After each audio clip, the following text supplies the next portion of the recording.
How's it hanging, everyone? I want to welcome everyone back to another episode of Nichijou. Now, we are getting quite close to the end, and you should know by now that, it's going to finish.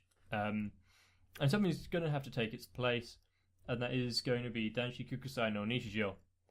Hopefully I got that at least semi-correct in the pronunciation. But yeah, I've heard from various sources that it's fairly similar to Nichijou in that it's a comedy about school life, and it's a slice of life, and people like it. So yeah, but for now we've got a few more to go. So while we can, let's see how Yuka and the gang how they're holding up.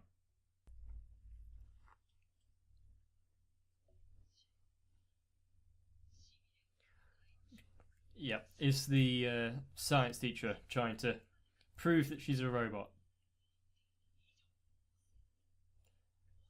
That, or you're just incompetent.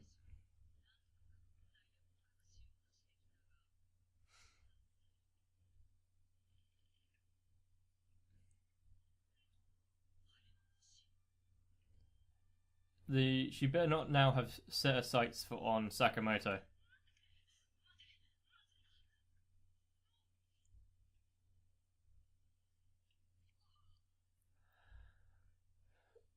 She doesn't usually. Well, she doesn't have the same reservations that other people do.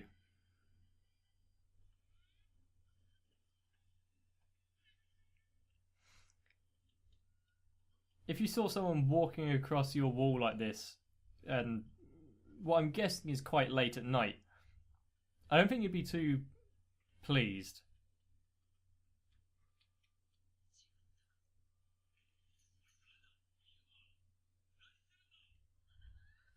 Yep, see? It's a bit far to jump.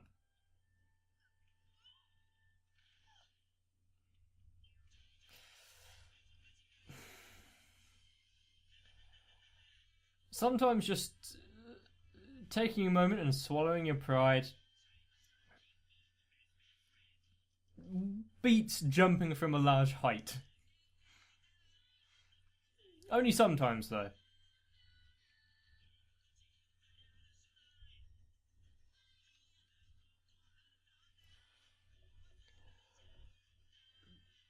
But I'm glad that we saw her again, because it's one of those characters that we haven't seen too much of recently. Along with the Afro guy, the guy with the goat, yeah, the posh guy.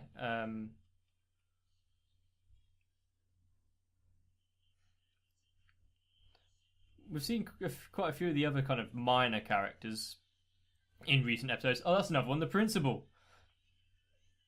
I can't believe I almost forgot the best character.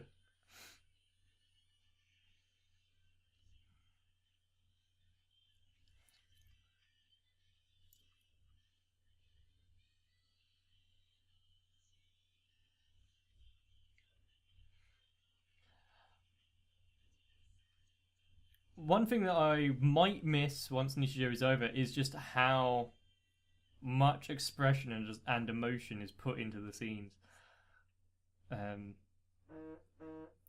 Over exaggeration emotion, I should say.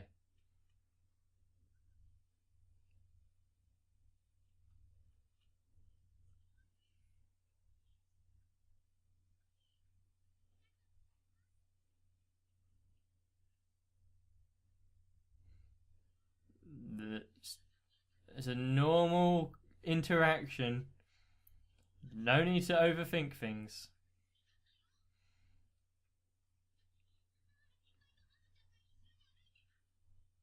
But of course, that's not allowed.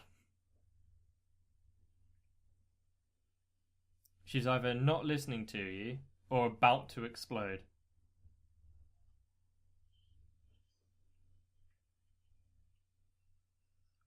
Or slightly more level headed than Yuka.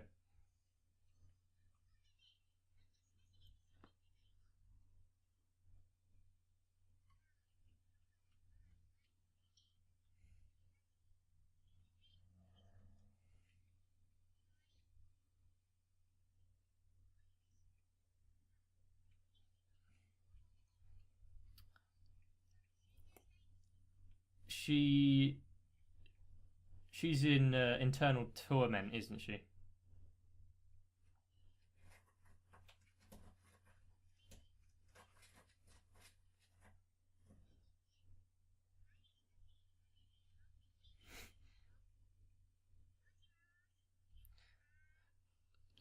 Just how calm she is during this interrogation, essentially.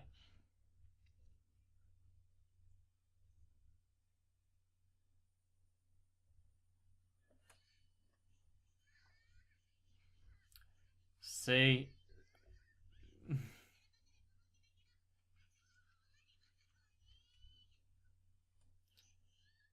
Of course, they're all...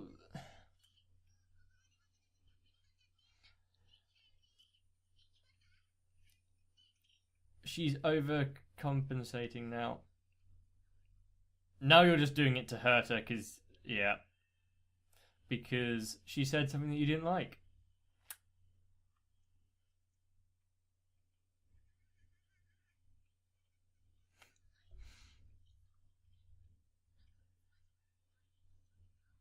Somehow I think the bread is the secondary part of that story.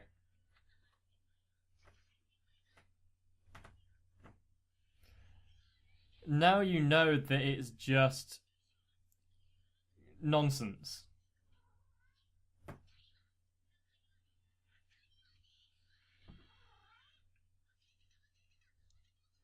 Just leave her to contemplate on that by herself. And she is now dead to the world for everything else. She's in her own little fantasy. Wow. Nightmare, I should say.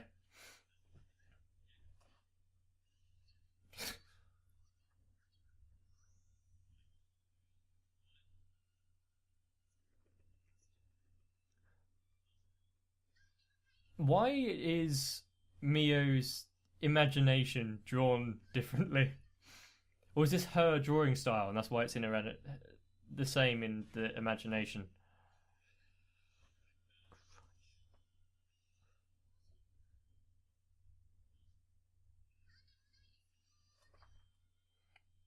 Is this how she thinks people interact?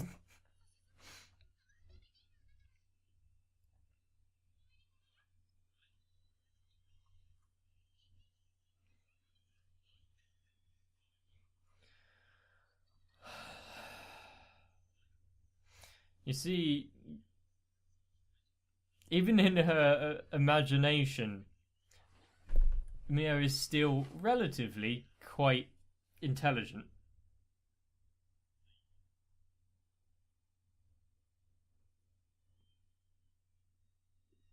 Of course, because it has to...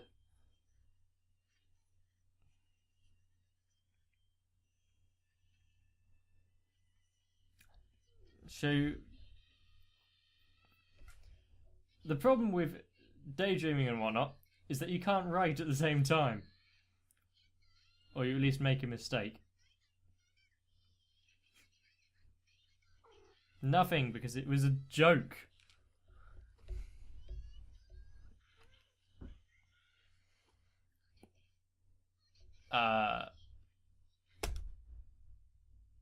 Hang on a second. It's just the capital city of Ethiopia. So one of Mio's random quotes.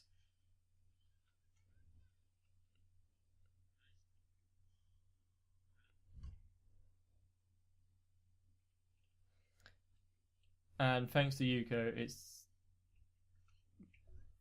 making something out of nothing.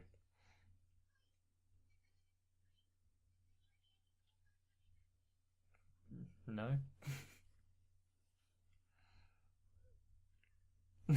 Oh, she doesn't even know his name.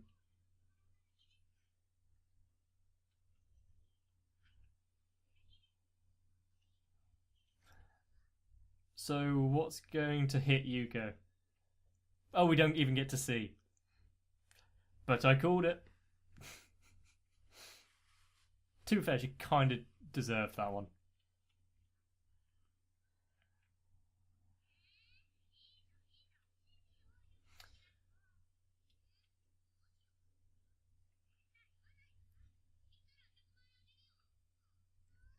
Like they'd actually have that kind of money. This is a problem.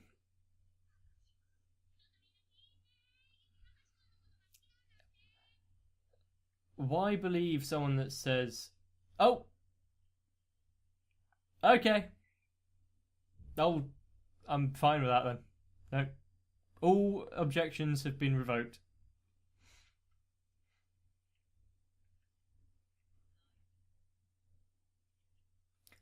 Oh, that's how it's connected. I can't believe I never thought about that before. Okay. Might be because we've seen it, the key be removed, but she can't do it herself. So yeah, fair enough.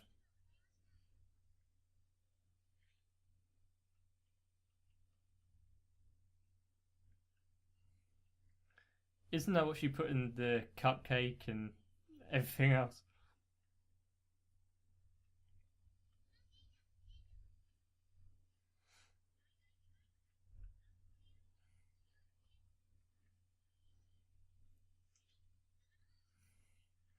Was that due to the conversation that was brought up last time?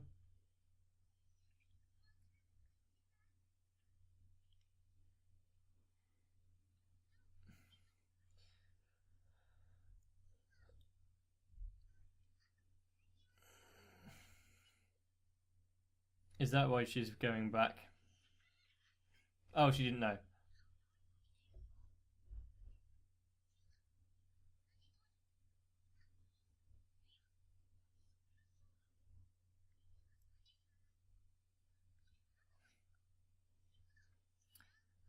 But they don't really talk because look at her.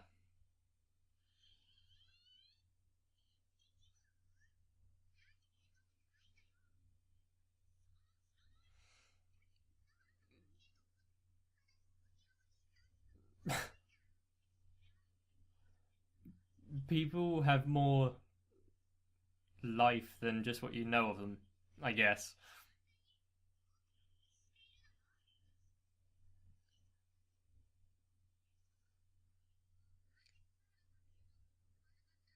I, there's not really much to talk about with this scene. It's just her being Tsundere and not admitting her feelings and then getting flustered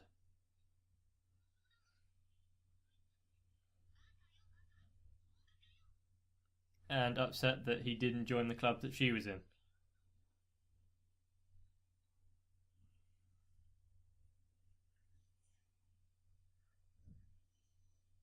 Yep.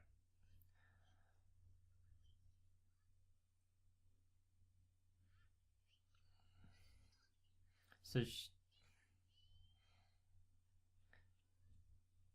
I was going to say, so she's going to go every day until he does turn up.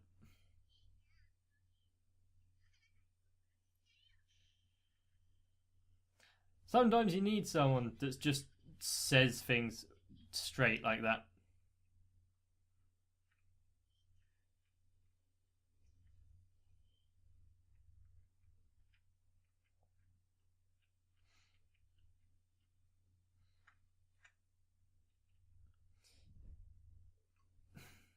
Even though it is a trope, and it's a trope for a reason, because it's taking how people actually generally act and just putting it to the extreme.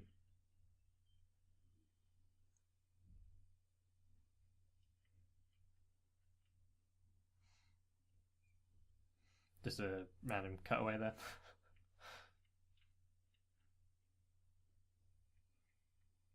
Either something that one of the writers saw, or oh, so that's how she high jumps, right? Because you got yeah, okay. It's things you don't really think about. Eat the beans. Oh, onions. Oh, it's spring onion. All right. I've not heard that excuse before.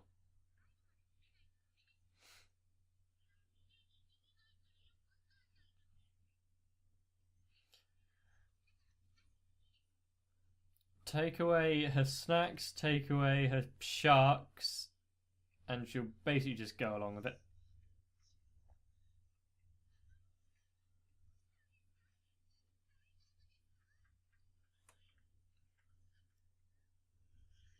I see the shark drawing that Mai done is on the wall.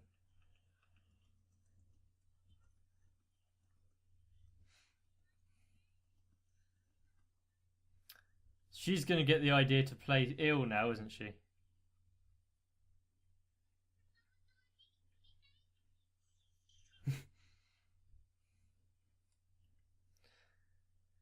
Okay, no. She's just trying to get rid of her onions.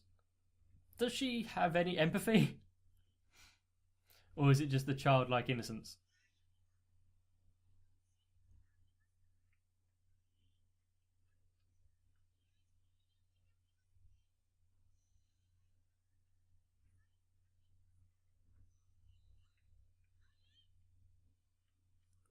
There it goes. Chocolate doesn't cure illness. Because you're easy to read and Sakamoto is actually ill. If you've got the energy to fight back like this, you're not really sick.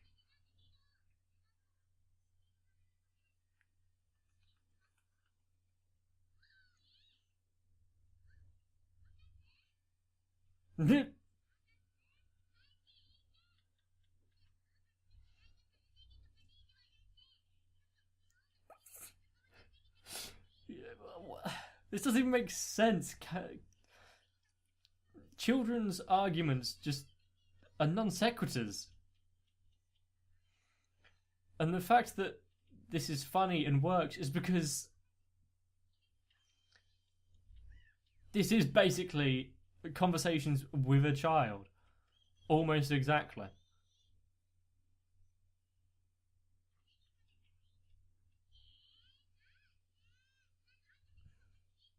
And doesn't mean you just get to have chocolate.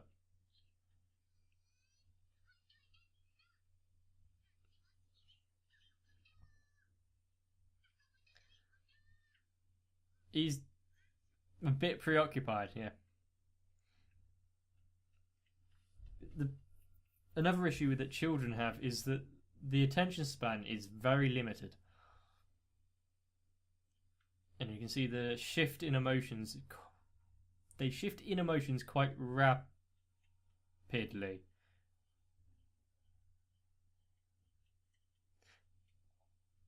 Why is she eating it? Or attempting to, at least.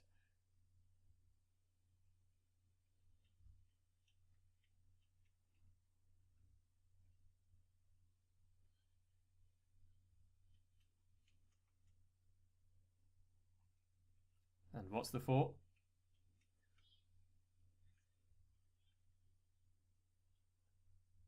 Because she managed to talk to someone. I get it. I understand that quite well.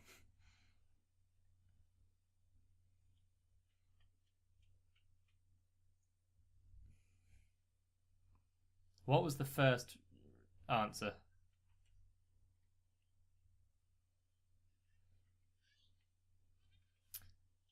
It's a fairly alright career to go down. Probably not in the West, just because there isn't the market for it.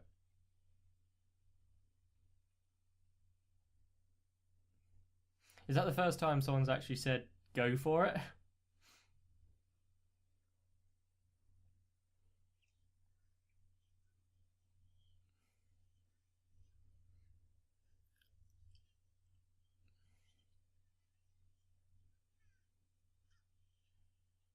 And of course, does it go underneath the wood?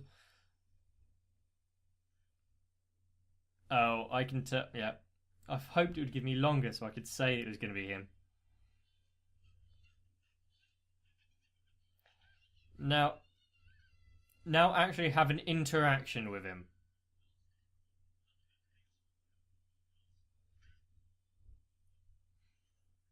Weird comparison to make, I guess.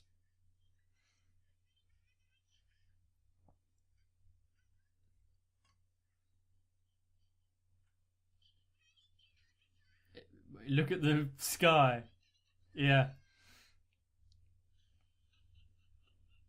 Or was he taking it as she was making a joke?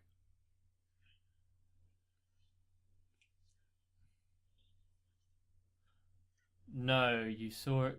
Saw her drop it and roll it away, and it's not hers. He's also saying dumb questions.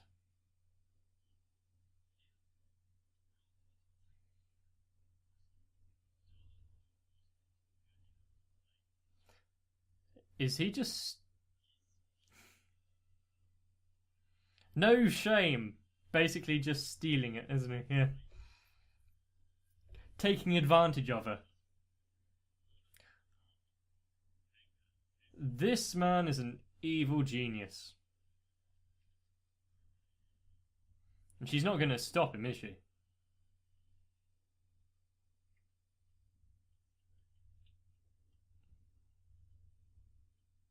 Ha!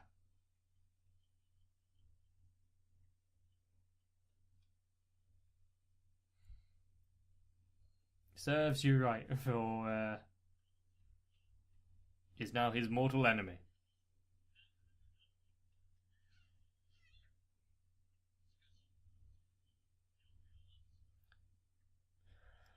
Is it because he's a noble and doesn't have things disobey him?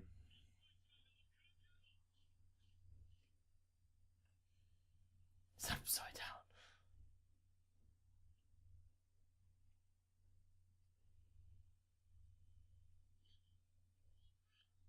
I can't see what the note was on the other guy.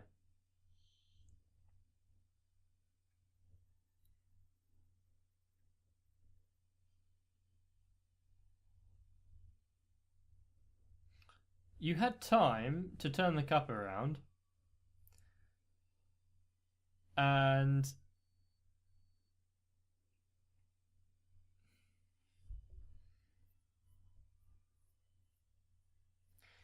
you got to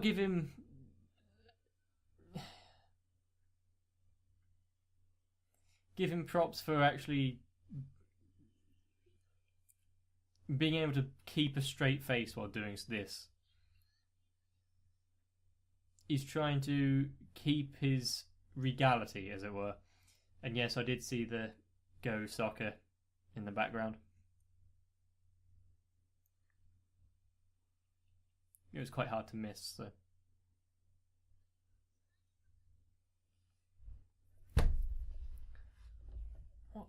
What is the problem today?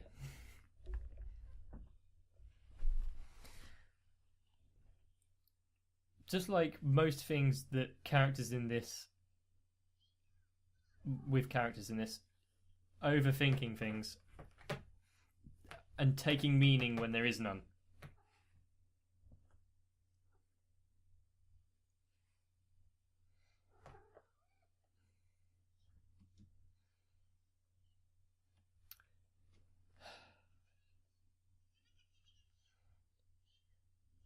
And once again, we're back into the daydreaming zone. It's basically what this episode is just centered around, isn't it? Dreams and wishes and whatnot.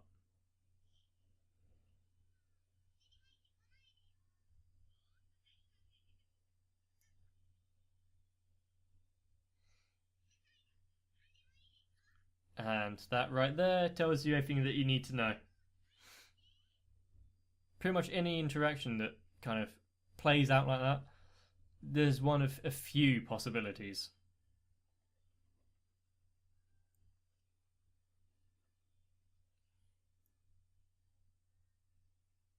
Is this talking about Icarus?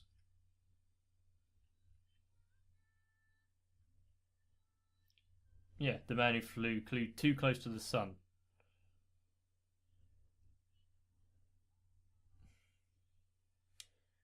Which is a good warning tale, I guess. Basically, any old fable has a moral to learn.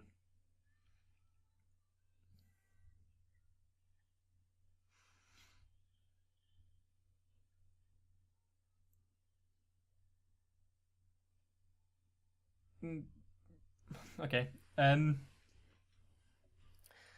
There wasn't much in this episode that was really shocking or like, outrageous. It was more just human emotions and dreams in this one. And Hakase. That's the point. What was the object? The coin, maybe? I can't think what else.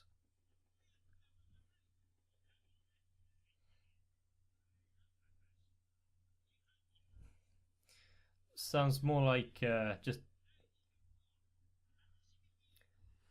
I'm not sure if it's a real thing, but Sod's Law, which essentially could be described as if anything can go wrong, it probably will. And it's kind of a good way of thinking about things, because that way you think about the possibilities of what might break, what might not go according to plan, and you can kind of cater for it. And if you just go in headstrong, believing that you can't fail, that is a recipe for disaster. So it's good just to have that bit of caution. And might not be exactly what the vending machine there was trying to teach us, but exactly how much of your life lessons do you want to get from machinery? Especially those that dispense beverages. If you came to me saying that you made your moral decisions based on what soda you got, yeah, I don't think I'm going to stand around in that conversation too long. I think an underlying point with this episode, other than just trying to be entertaining, was also kind of not so subtly saying, if you've got something that you want to do, or in this case, feelings for someone, don't just sit there and harbour on it. Actually do something about it, because nothing's going to go forward otherwise. And in this, we saw that the other girl was... what's her name? Is it Tachibana, or is that someone else? I don't know. He's going to invite him to the kendo club. And Mio had this chance encounter at the vending machine. Granted, Mio wasn't exactly her being assertive, but whatever. She did chase after Nano earlier, so... you get the point. Anyway, hopefully you liked the episode. Hopefully you liked my drivel explanation. If there's anything that I missed, let me know. If there's anything you want to talk to me about, head over to the Discord, which is in the description down below, and just ask away. If I don't answer you, then someone else will, because so far everyone's been pretty cool. So let me know how much you enjoyed the episode with the usual like, comment, subscribe, notification bell. I'm going to stop saying that at one point and see if people still do it. So hopefully you guys are going to continue being awesome and join me again for another episode of Nichijou, the series which will be after it, which you should know what it is by now, and anything else that is on the channel. I'll see you again.